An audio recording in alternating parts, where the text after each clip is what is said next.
On a Saturday night in April of 2026, in a packed ballroom in downtown Washington, the President of the United States was 3 seats away from becoming a piece of American history for all the wrong reasons. Gunfire near a security checkpoint, Secret Service agents moving in formation toward a staircase, cabinet officials frozen at round tables, some still holding champagne glasses as the sound of shots echoed through a hotel that had, decades earlier, already witnessed more scrutiny than it initially appears to warrant, because buried inside it is a story about presidential security, about a $400 million construction project at the White House, about a federal court case, and about a disturbing pattern of violence against American political figures that has now touched this particular president 3 separate times in under 2 years. What exactly was learned? And more importantly, who gets to decide what lessons a near assassination should teach a nation still arguing about almost everything else? To understand the weight behind Trump's 4 words, you first have to go back to the night itself, a night that began like every White House Correspondents Dinner before it, with tuxedos, evening gowns, and the strange Washington ritual in which journalists, who spend all year investigating a president's administration, share dinner tables with the officials they cover. It was, notably, the first time Trump had ever attended this dinner as a sitting president, having boycotted it entirely during his first term and skipped it again in the opening year of his second, citing years of what he considered unfair treatment from the press covering him. His decision to finally attend in 2026 was framed by the White House as a gesture of goodwill, timed to coincide with celebrations of America's 250th birthday, and the president himself called it an honor when the Correspondents Association extended its invitation. Instead, the evening became something else entirely. As guests took their seats inside the Washington Hilton, a hotel that had hosted the same dinner for decades, a man armed with a shotgun, a pistol, and multiple knives forced his way past a security checkpoint. Shots were fired. Secret Service agents intercepted him before he reached the staircase leading down into the ballroom where Trump, Vice President J.D. Vance, First Lady Melania Trump, and members of the cabinet were seated.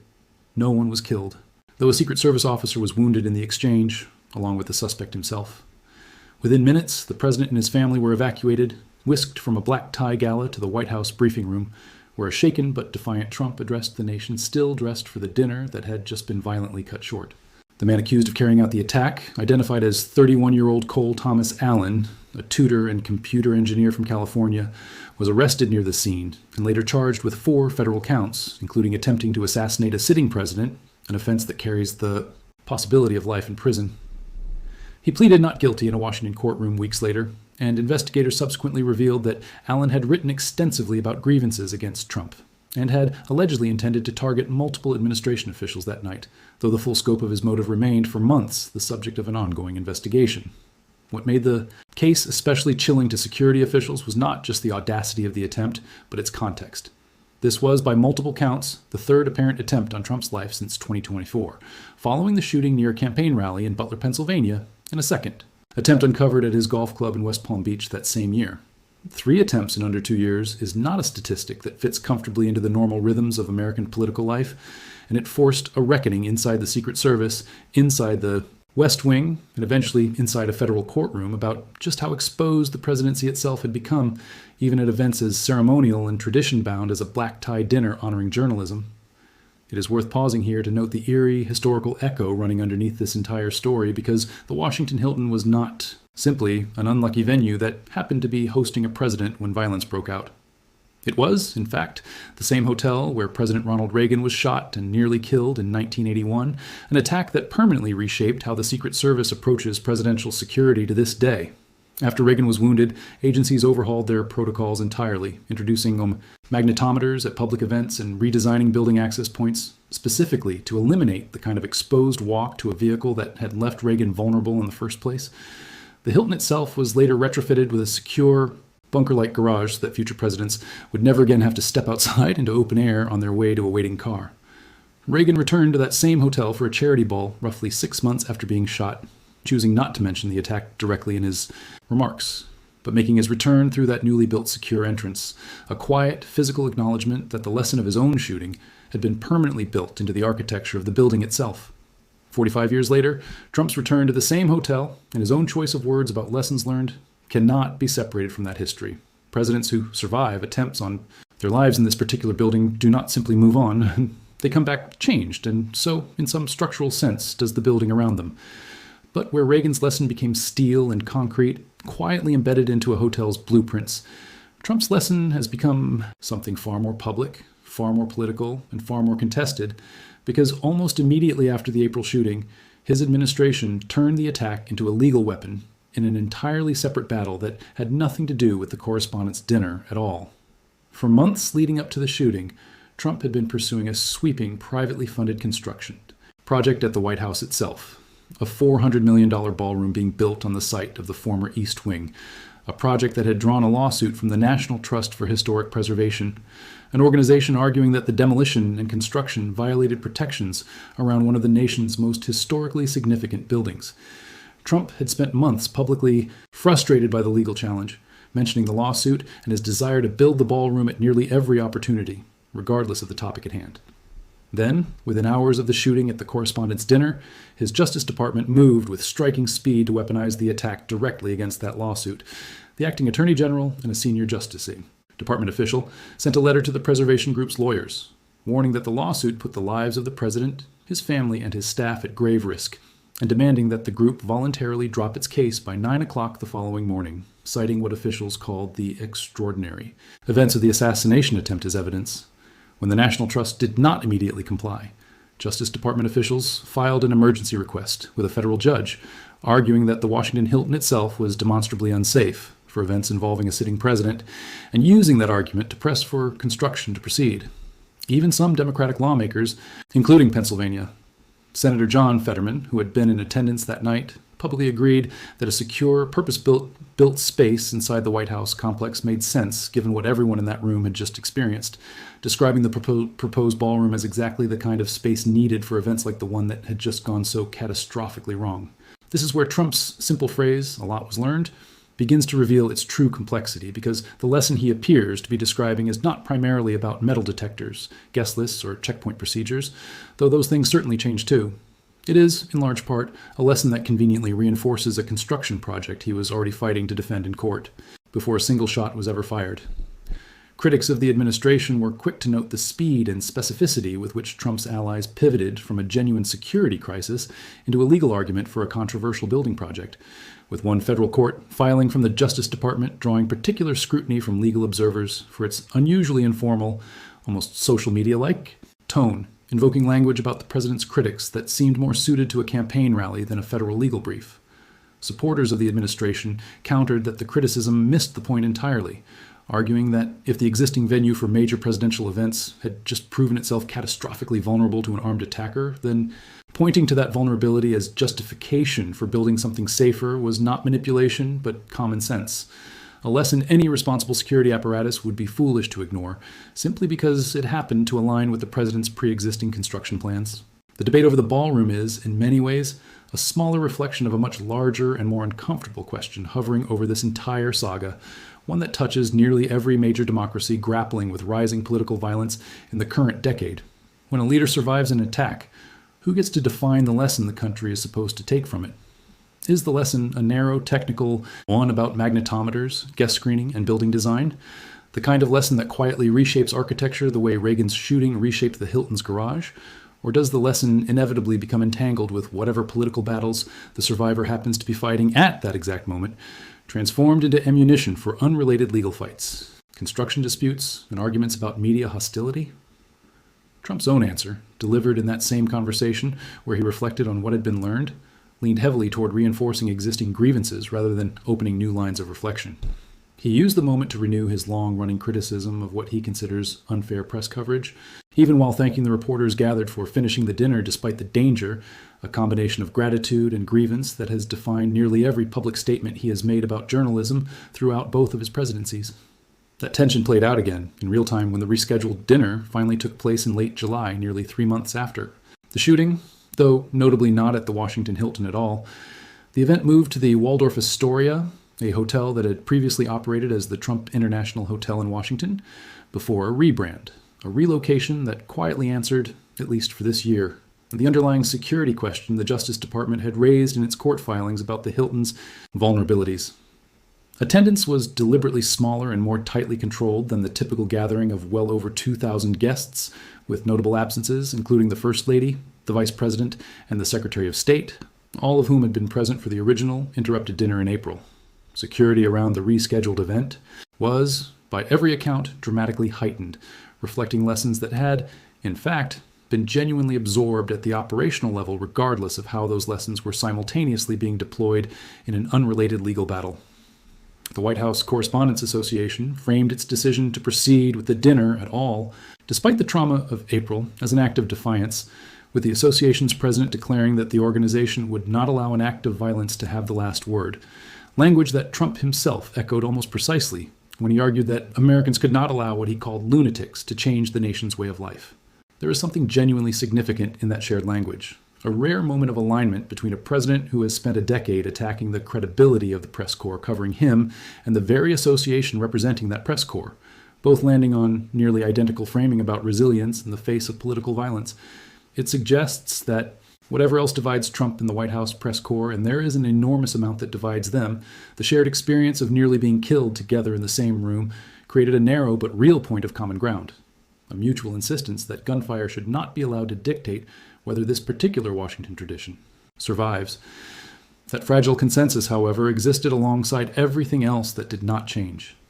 Trump's speech at the rescheduled dinner in July still included pointed criticism of specific journalists and outlets, still took aim at political rivals by name, and still carried the same combative energy that has characterized his public appearances for years. Proof that surviving an assassination attempt, even one that unfolds in the same room where the survivor is later expected to deliver remarks,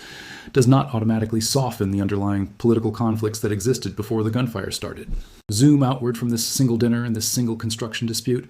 and the pattern becomes even more unsettling because Trump's experience is not an isolated data point, but part of a broader and deeply troubling trend line running through American political life over the past several years. Attempts on the lives of major political figures, from presidential candidates to sitting officials at the local and national level, have become disturbingly frequent, feeding a national conversation about polarization, radicalization, and the increasingly violent rhetoric circulating across social media, platforms that experts have linked to real-world attacks. Each time such an attack occurs, the same difficult question resurfaces. Does the attack function as a moment of national unity? A shared trauma that briefly transcends partisan lines the way it seemed to, however narrowly, in the aftermath of the Correspondents' Dinner shooting? Or does it become, almost immediately, another battlefield in the same partisan war that arguably helped create the conditions for the violence in the first place, weaponized for competing narratives about who is truly to blame, which institutions failed, and what policy responses are actually justified? The speed with which the Ballroom lawsuit became entangled with the shooting suggests that in this particular case, unity and political opportunism arrived almost simultaneously, intertwined so tightly that separating the genuine security lesson from the convenient legal argument may be functionally impossible. This ambiguity extends into the deeper motive investigation surrounding the shooter himself, a case that remains, even months later, only partially understood by the public. Officials have described a man whose writings reflected specific grievances against Trump and an intention to harm administration officials. The full picture of what radicalized him, what specific incidents or narratives pushed him toward violence, has not been fully disclosed, leaving room for competing interpretations to fill the vacuum. Some commentators have pointed to the shooter's writings as evidence of a broader radicalization ecosystem online, one that administration critics argue has been fueled in part by the same combative political rhetoric Trump himself has employed against perceived enemies for years, a rhetorical style that, ironically, becomes both a target and a potential contributor to the very violence directed against him. Others have focused less on ideology and more on individual psychology, treatment access, and the broader challenge of identifying at-risk individuals before they act, a debate that mirrors nearly every mass violence incident in recent American history, regardless of the specific target or political affiliation involved. What makes Trump's reflection genuinely worth documenting beyond the immediate controversy over the ballroom is what it reveals about how modern American leaders process and communicate trauma to the public in real time under enormous media scrutiny, while simultaneously running a government and pursuing an active political agenda. Unlike Reagan, who largely processed his own shooting privately and let the architectural response speak for itself, Trump operates in a media environment that demands immediate quotable reflection, forcing complex psychological and political material into soundbite-sized phrases like "a lot was learned," phrases that inevitably compress far more contradiction and nuance than 4 words can honestly contain. Was a lot learned about Secret Service protocols and venue security, lessons that legitimately improved the safety of the rescheduled dinner in July? Almost certainly. Was a lot also learned, or perhaps simply reinforced, about how a genuine security crisis can be rapidly converted into leverage for an unrelated legal and construction battle. Already underway before the attack occurred? The available evidence suggests that as well. Both things can be true simultaneously, and untangling them requires precisely the kind of patient, skeptical scrutiny that thrives in long-form journalism and struggles to survive in the compressed rhythms of cable news, chyrons, and social media reaction videos. As the federal case against Cole Allen continues working its way through the courts, and as construction on the disputed White House ballroom proceeds amid ongoing legal challenges, the true, lasting lessons of the April shooting remain very much unsettled, subject to revision, depending on which institution, which political actor, and which SC T of incentives happens to be doing the remembering. The Secret Service will almost certainly implement genuine technical changes to how it screens and secures large gatherings involving the president, changes that may never be publicly detailed, but will quietly shape the architecture of American political events for years, much as the Reagan shooting reshaped the Hilton's garage decades ago. The legal fight over the ballroom will resolve one way or another, likely leaving a permanent structure at the White House whose origin story will forever include a footnote about the assassination attempt that helped clear its final legal obstacles. And the broader national conversation about political violence, radicalization, and the increasingly blurred line between genuine security concern and political opportunism will continue, largely unresolved, waiting for the next attack, the next survivor, and the next carefully chosen phrase meant to capture, in just a few words, an experience far too complicated for any of them to fully hold. There's also an international dimension to this story that rarely makes it into the domestic coverage of the shooting, but that matters enormously to anyone trying to understand how the rest of the world interprets American political stability in this era. Allies and rivals alike watch these moments closely, because the perceived resilience or fragility of American institutions has direct consequences for foreign policy calculations from Brussels to Beijing.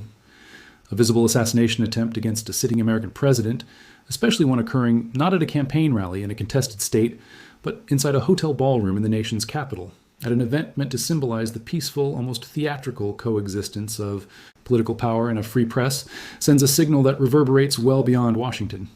NATO officials, already navigating a complicated relationship with an administration that has repeatedly questioned the alliance's cost and value, watch the aftermath partly through the lens of continuity, reassured that the transfer of power and the functioning of government remained stable even amid chaos.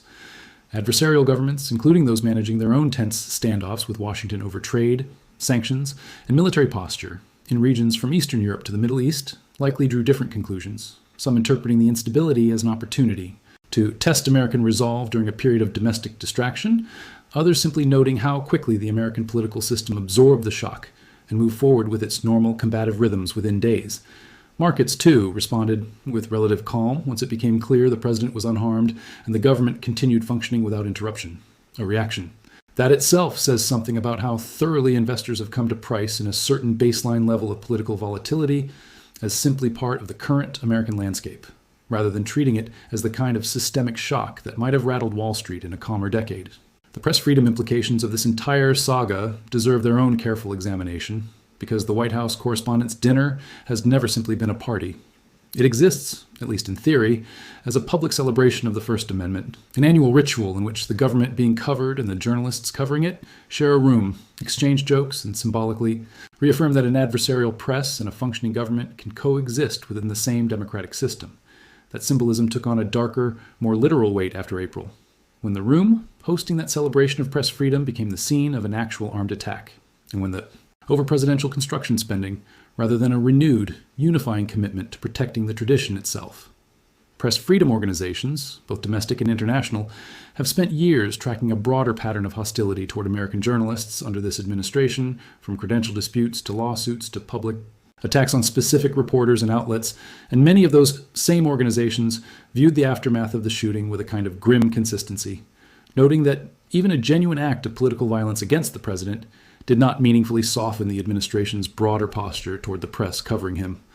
The rescheduled dinners, smaller size, tighter security, and shift to a new venue can be read, depending on one's vantage point, either as prudent adaptation to a genuine threat or as a quiet, symbolic diminishment of exactly the kind of open, high-volume access between government and press that the dinner was originally designed to celebrate. None of this unfolds in a vacuum, either. It lands squarely within a broader American moment defined by economic anxiety over inflation and interest rates, ongoing debate over the Federal Reserve's next moves, ferocious argument over immigration enforcement and border policy, and a foreign policy landscape stretched thin across simultaneous crises involving Iran, Ukraine, and an increasingly complex relationship with China over trade and technology. Political violence does not occur separately from these pressures. It occurs inside them, feeding off the same currents of grievance, distrust, and economic insecurity that shape voting behavior, media consumption, and public trust in institutions more broadly. When a nation is already anxious about the price of groceries, the direction of interest rates, and its standing in an increasingly multipolar world, an assassination attempt against its own president does not simply register as an isolated criminal act.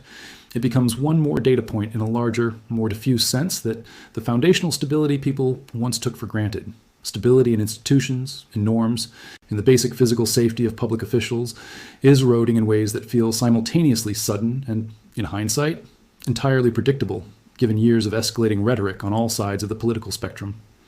It is also worth considering how the Secret Service itself, an agency that operates almost entirely outside public view until something goes catastrophically wrong, absorbs a moment like this internally, away from the cameras and the courtroom filings.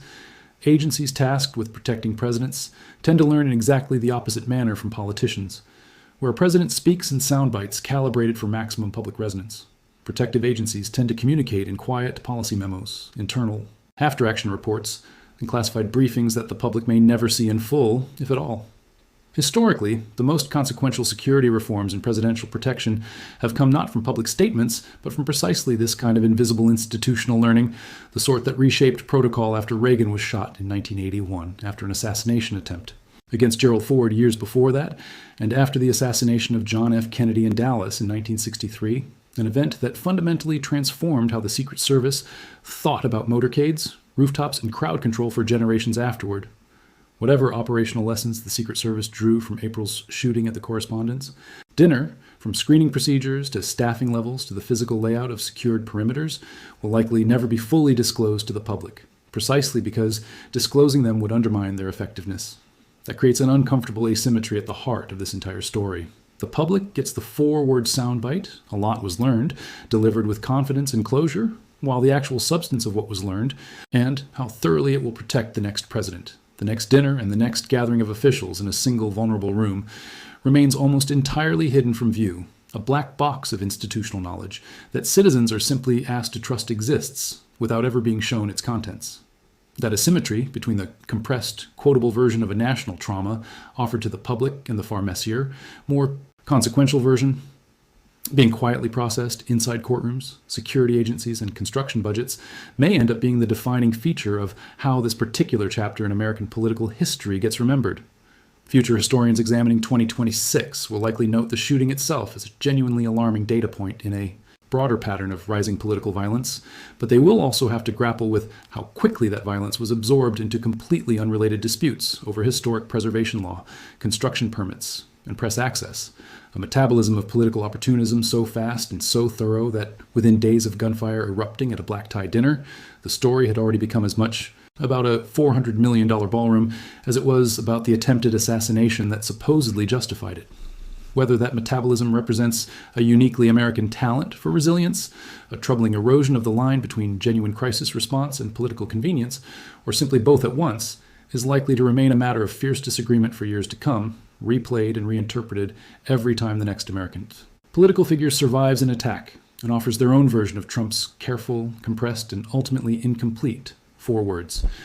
In the end, the most revealing thing about Trump's 4 simple words may not be what he explicitly said, but what he chose to leave out. He did not dwell publicly on fear or trauma or the psychological weight of having narrowly avoided the 3rd attempt on his life in under 2 years. He offered gratitude to the reporters who returned to finish a dinner interrupted by gunfire, and he offered a vague, confident assurance that lessons